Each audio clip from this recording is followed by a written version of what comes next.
So American exceptionalism in sports in the early 1990s versus what we have now, which I like to refer to as a corporate game of basketball, sterilized to a degree.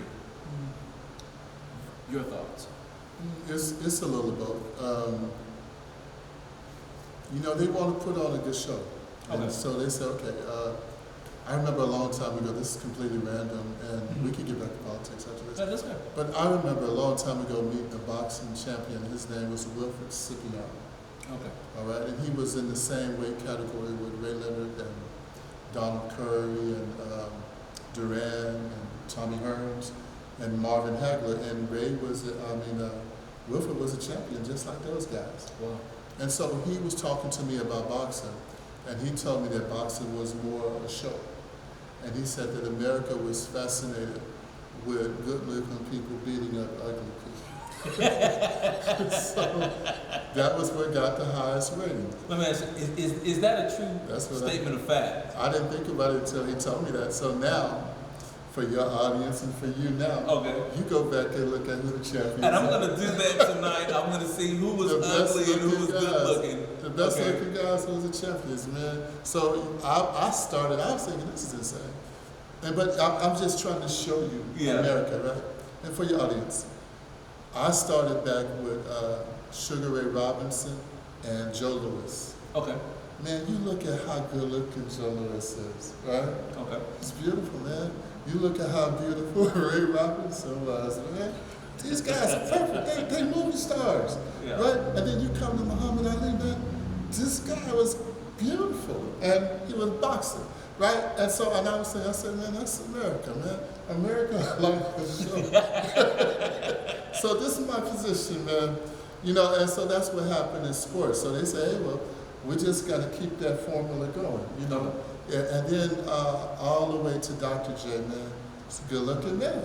He's a very good-looking man, and he's very stylish when he played, his hair, everything. It made everybody want to watch the game, not just for the dribbling and the shooting. It was a show. Yeah. Then, Magic come after him. Magic's a nice-looking man, too, right? But then when Michael Jordan come along, Michael is perfect, man. This man physically perfect. I said, man, Michael physically beautiful, man. I don't care. Look at him. You can't even take a bad picture of him, And so I started watching it. And I said, man, but Wilfred Scipio, he was a boxing champion. He told me, he said, America is fascinated with good-looking people beating up ugly people. So I just started watching it and just started saying, okay, well, the championship is going to have the most handsome people.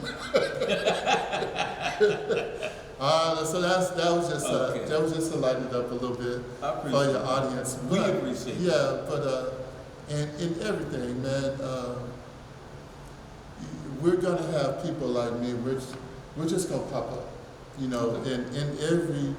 every science, technology, sport, people like me, we're never going to go away. Somebody like me is always going to read the rules or read the law and say, hey, listen, you guys are not following the law. And we don't care how good it looks. We ain't going for it. And I'll tell you what, here's what we're not going to do. We're not going to join you.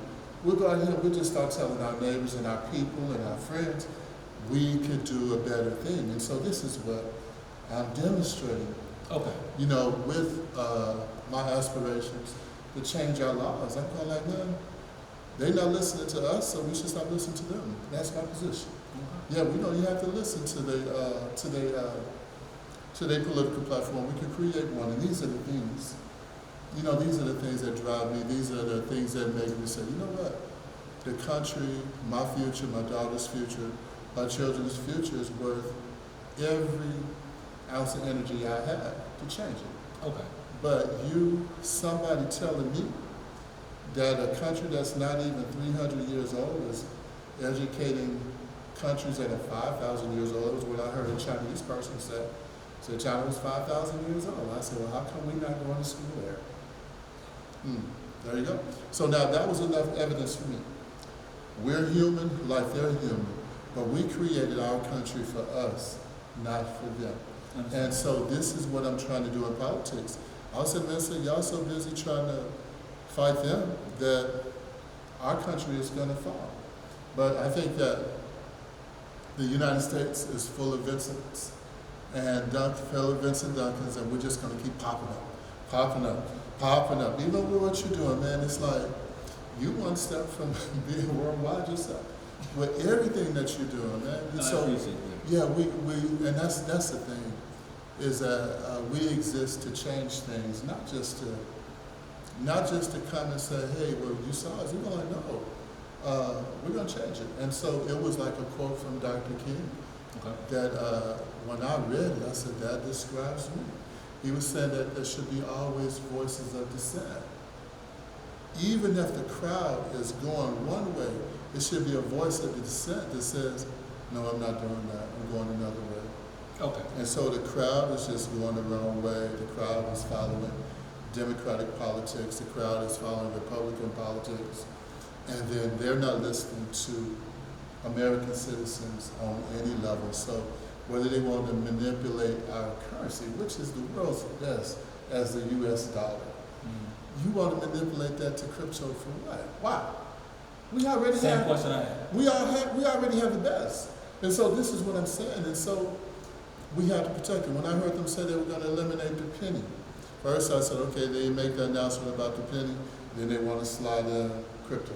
After they said we're going to eliminate making pennies, you know.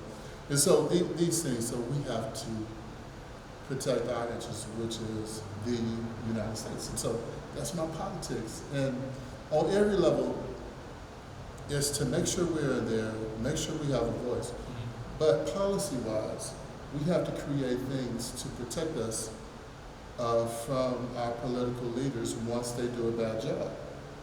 You know, yeah, so we have to have policies that say, well, if you made a mistake, that don't mean we paying for it. Okay, that's fair. Yeah. That is So fair. you made a mistake, okay, good, but we ain't paying, you know. Wow. So y'all come up with another way to get the money, but it's not raising my taxes. Well, let me say Yeah. here, where can people find you? You can find me online at www.vinceforus.com, VINCEFORUS.com.